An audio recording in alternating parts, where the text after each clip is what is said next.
ማነው ግን ወደፊቱን ሲያስብ እንዳይድክም የሚል እኔ እኮ ግርም የሚለኝ በዚህ በአንድ ሺህ ብር ተሰርቶ ቦታ እስከ 1 ሚሊዮን እገዛልህ ይባላል። ቤት እንደዛው እስከ 1 ሚሊዮን እገዛልህ ይባላል። ከዛን የቤት አቅራት ምኑ አለ አገር ስገባ መንቀሳቀሻ ስራ መስሪያ ይባላል። እንደዛው እስከዛ እስከ 1 ሚሊዮን ይዛልህ ይባላል። እንዴ በአንድ ሺህ ብር ተሰርቶ ነው የሚሆነው? አገባለሁ ተብሎ እስከ 10 ሺህ ይወጣል። ያንዳ ወደሞት እሺ ወይ እንዴ ነው ነገሩ? ነው እንዴ ነው? እኔ ብቻ ነኝ ግን ጠባላላል ያለኝ እዚህ ሀገር ነው። እኔ ሳስበው ድክም ይለኛል። በቃ እንደዚህ ከሆነ ነው የምንኖረው። እንደዚህ ከሆነ ገንዘብ አግኝተን ቤት ሰርተን ትዳር መስርተን የምንኖረው። እኔ ለሞት ከባድ ነው። እንደው ባባብላ ነው ወዶን አይደለም እኮ ማርያም። ምን ነው ግን መጨረሻችን? የኛ መጨረሻ አሁን ለሞቱት ነው የምናለቅሰው ወይስ ለኛ ነው መለቀስ ያለበት? መለቀስ እኮ ያለበት በአሁን ሰዓት ለተወለደ ነው፣ ለኛ ነው ማርያም። የሞቱት እኮ ተገላግለዋል። ይሄ ልጅ ያወራው ነገር በሁላችሁም ጋር ያለ ነው። ለምሳሌ ሁላችሁም ስትኖሩ የወደፊት አላማ የወደፊት ህይወት አላችሁ እና ብሪቷን መሬት ላይ እንደምታዩት ቁጭ አርጓት ነው እንግዲህ እያወራ ያለው። ባባብለው ሆዴም ባባብለው በሚለው ሙዚቃ እንትን አርጎ ወላሂ እንቅጭቅጫ ነው የተናገረውና ይሄ ኮሜንቱ ላይ ስገባ ማለት ነው ሁሉም ሰው አንድ ነው፣ ተመሳሳይ ነው ሐሳቡና በጣም ነው ይሄ ከኔም ያለፈ ነው። እንደዚህ ነበር ሐሳባችን። በተለይ እኔ በነበርኩበት ሰዓት ከተማ ላይ ቦታ በ400 ሺህ ትገዛላችሁ። የዛን ሰዓት 400 ሺህ መግዛት ቦታ በጣም ከባድ ነው። ያሁኑ 4 ሚሊዮን በሉት። እኔ ሳውዲ በነበርኩ ሰዓት እንደውም የመጀመሪያው የሳውዲ ሪያል 1000 ብር 5000 በሚዘረዘር እስቲ 5000 አዘርዝራችሁ ታውቃላችሁ? 5000 የኢትዮጵያ ብር 1000 ሪያል ማለት ነው። ከዛ እያለ 7 ገባ 8 10 ገባ እያለ ማለት ነው።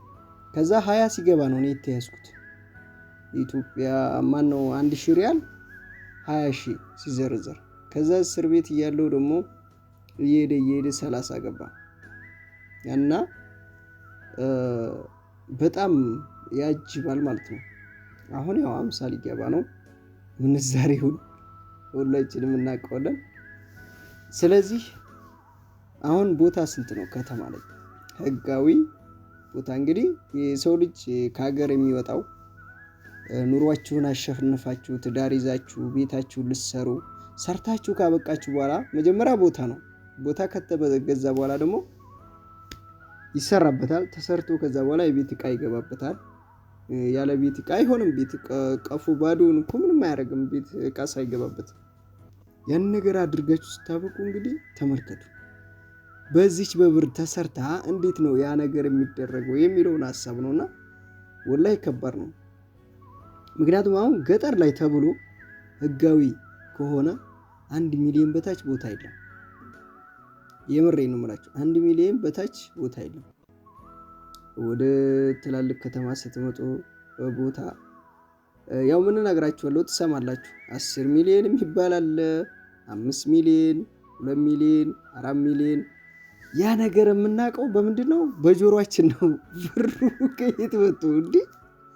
ብሩ ከየት መጥቶ ነው ያን ቁጥር? እስቲ ይሄን ብር ቆጥራችሁት አታውቁም? መቼስ ነው የሚደረስበት? እሺ በ1000 ተሰርቶ በ1000 ሪያል ተሰርቶ ይሄ ሚሊዮን የሚባል ነገር እንዴት ነው የሚደረስበት ነው? በስንት ዓመት? በ15 ዓመት በ10 ዓመት እንዴት ነው የሰው ልጅ? እና በጣም ወላሂ በጣም ከፍቶት ነው እያወራ ያለውና ብዙ ነገር አውርቷል። ሰምታችሁት ከሆነ ደጋግማችሁ አዳምጡት። የምሬ ነው።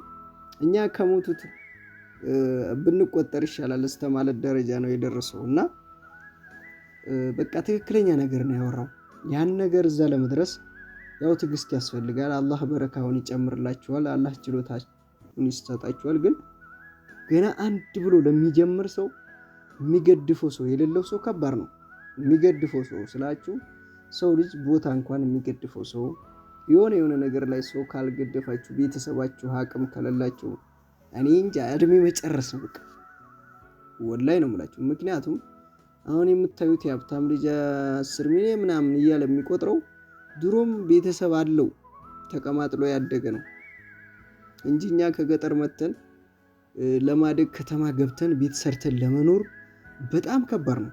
የምሬ ነው የምላችሁ። ምክንያቱም 1 ሚሊዮን ለመሙላት ስንት ወር ነው የምትሰሩት? ወይ ስንት ዓመት ልበላችሁ? በአንዳንድ ሺህ ሪያል እስቲ ሰቡት። በጣም ከባድ እኮ ነው። ከዛ በኋላ ከዚህ ውስጥ ደግሞ ችግር አለ። ይሄ ብር እኮ ተቀምጦ ዓመትን መቁጠር አይደለም። ሊያማችሁ ይችላል። የሚያስፈልጋችሁ ሌላ ነገሮች የሚገዙ አሉ። ቤተሰብም ደግሞ የሚያስፈልጋቸው ነገሮች ለቤተሰብም ትልካላችሁ፣ ትረዳላችሁ። ብዙ ውጣ ውረዶች አሉ።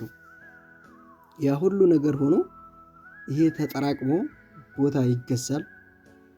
ከዛ በኋላ ቦታው እንግዲህ 1 ሚሊዮንም ያዙት።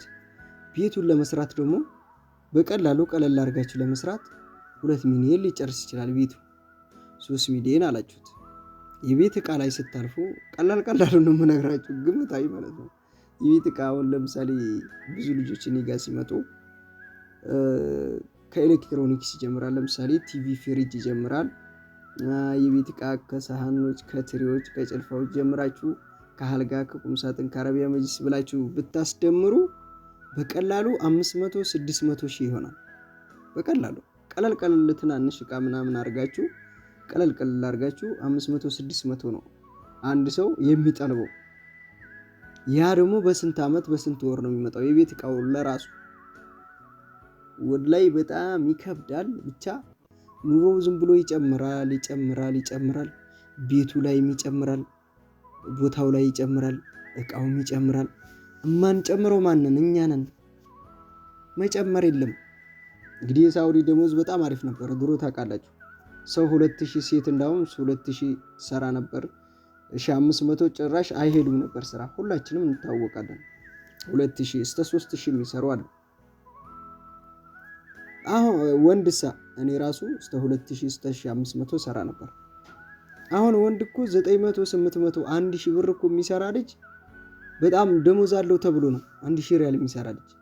ወላሂ ነው የምላችሁ። ሴት ደግሞ ወርዶ ደሞዛችሁ ስንት ወርዷል? 1000 ብር የምትሰራ ልጅ አለች። 1500 የሚሰሩ አሉ። ህገ ወጥ ነው ያው ማለት ነው። ህገ ወጥ ነው። ህጋዊማ ታውቃላችሁ በጣም ቅናሽ ነው የሚሰሩ። እቺ ቅናሽ ገንዘብ ተሰርታ በወር እቺን ለእናቴ እቺን ለአባቴ የሚሉት አያጡም። እቺን ደግሞ ለባሌ እቺን ለልጆቼ የሚሉት አይታጣም። ከዛ በኋላ ከዚሁ ደግሞ ቤት ለመስራት ስትሉ ወላሂ ከባድ ነው። አንዳንዴ ሰው ቤት ህገወጥ ለመስራት ምናምን የሚገደደው ወዶ አይደለም። ህጋዊ ተብሎ በጣም ከባድ ነው። አቅም አይችልም። ገባችኋ? ምክንያቱም አቅም በጣም ከባድ ነው። አሁን ህገወጥ ተብሎ ራሱ 600 ስንት ነው? ከ400 በታች አታገኙም። ህገወጥ ተብሎ ራሱ ቦታ የለም። ያው 150 ካሬ 100 ካሬ ነው። ድሮ እኮ እስከ 400 ካሬ ነበር የምትገዙት። የድሮ ምሪት ራሱ ህጋዊ እስከ 400 ነበር እያለ 200 ሲወርድ ከ200 ስንት ወርዷል? አሁን ህጋዊ ቦታ የምታገኙት 150 ነው እኮ 150 ካሬ መሬት ነው እንጂ ማንኛውም ቦታ እንደዚህ 200 ራሱ የለም። የድሮ ምሪት ነው እንደዚህ የሚገኘው። አሁን አዲስ ምሪት እንደዛ ነው 150 ነው። ቤት ብቻ ነው የምታስቀምጠው። ሙሉ በረንዳ ራሱ የለው። ግቢ ራሱ የሚያኮራ ግቢ የለው። አያችኋ? ብሩ ግን እዛ ላይ ነው። ቦታይቱም ደግሞ እጥር ምጥን ያለች ግቢያችሁን ራሱ ለማጠር የምትቸገሩበት ነው። ስለዚህ ብቻ ሀሳቡ የምናስበው ከባድ ነው። ተስፋ ያስቆርጣል። ተስፋ መቁረጥ አይደለም። የሰው ልጅ መለወጥ ከወጣ ደግሞ አላህ ይገዘን ነው የሚባለው። አላህ ይገዛችሁ። ሁላችንም ሀገር ላይም ሆነን እዛም ሆነን ያው መጣር ነው። በነገራችን ላይ እቤታችሁ የሆነ ጊዜ ስራ ስትፈቱ የምትበሉትን የምትጠጡት ሳታጡ ስራ ፈታችሁ ዝም ብላችሁ ስትቀመጡ ማለት ነው አይደብራችሁም? መግቢያ መውጫ አታጡም? የምሬ ነው። እኔ አሁን የሆነ ቦታ ሄጄ ማለት ነው መንገድ ተዘጋ፣ ወደዚህ ለመመለስ መንገድ ተዘጋና እዛው አደርን። 2 ቀን ነው እንደዚህ ነው እንዳውም የቆየሁትና መንገድ ዝግት ብሎ ከዛ የዛን ወይ ልግባሽ ስራ ከሌለው ለካ ሰው ይጨነቃል። ስራ ከሌላችሁ የምትሰሩትን ካጣችሁ ይጨነቃልና መስራት ነው በቃ።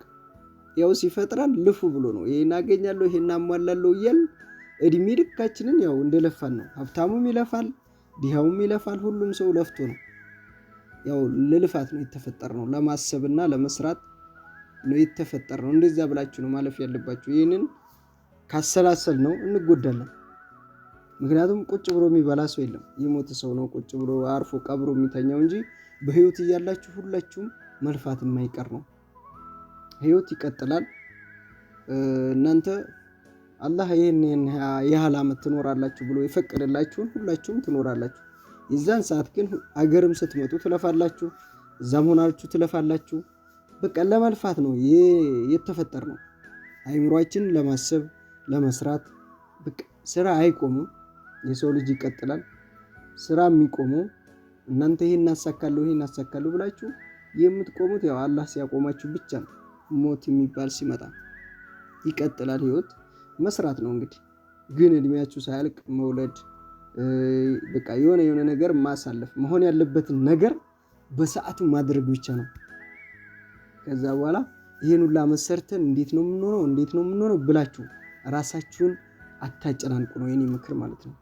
የምሬ ነው። ምክንያቱም ይኸው አረብ ሀገር ኖረን መጣን። እዚህም ይኸው ልፋት ነው፣ ሌትና ቀን ልፋት ነው። በቃ መልፋት ነው። እንዳውም ሀሳብ በሀሳብ ይመጣል። ለምን ትልቅ ስትሆኑ ማሰብ ስትጀምሩ፣ ቤታችሁ ማስተዳደር ስትጀምሩ፣ ባልሽን ማስተዳደር፣ ልጆች ሲወለዱ ለልጆች ማሰብ በጣም ደግሞ ሀሳብ ይጨምራል። ልጆች ሲኖርባችሁ ቤታችሁ ማስተዳደር ስትጀምሩ ሀሳብ ይጨምራል እንጂ አይቀንስም፣ ልፋት ይጀምራል። እንዳውም ያልወለደ ሰው እኮ ምንም ነገር የለበትም። ምክንያቱም ስትወልዱ ህይወትን ስትጀምሩ ማሰባችሁ በጣም ነው የሚጨምረው። ኃላፊነት ይጨመርባችኋል። ኃላፊነት አለባችሁ።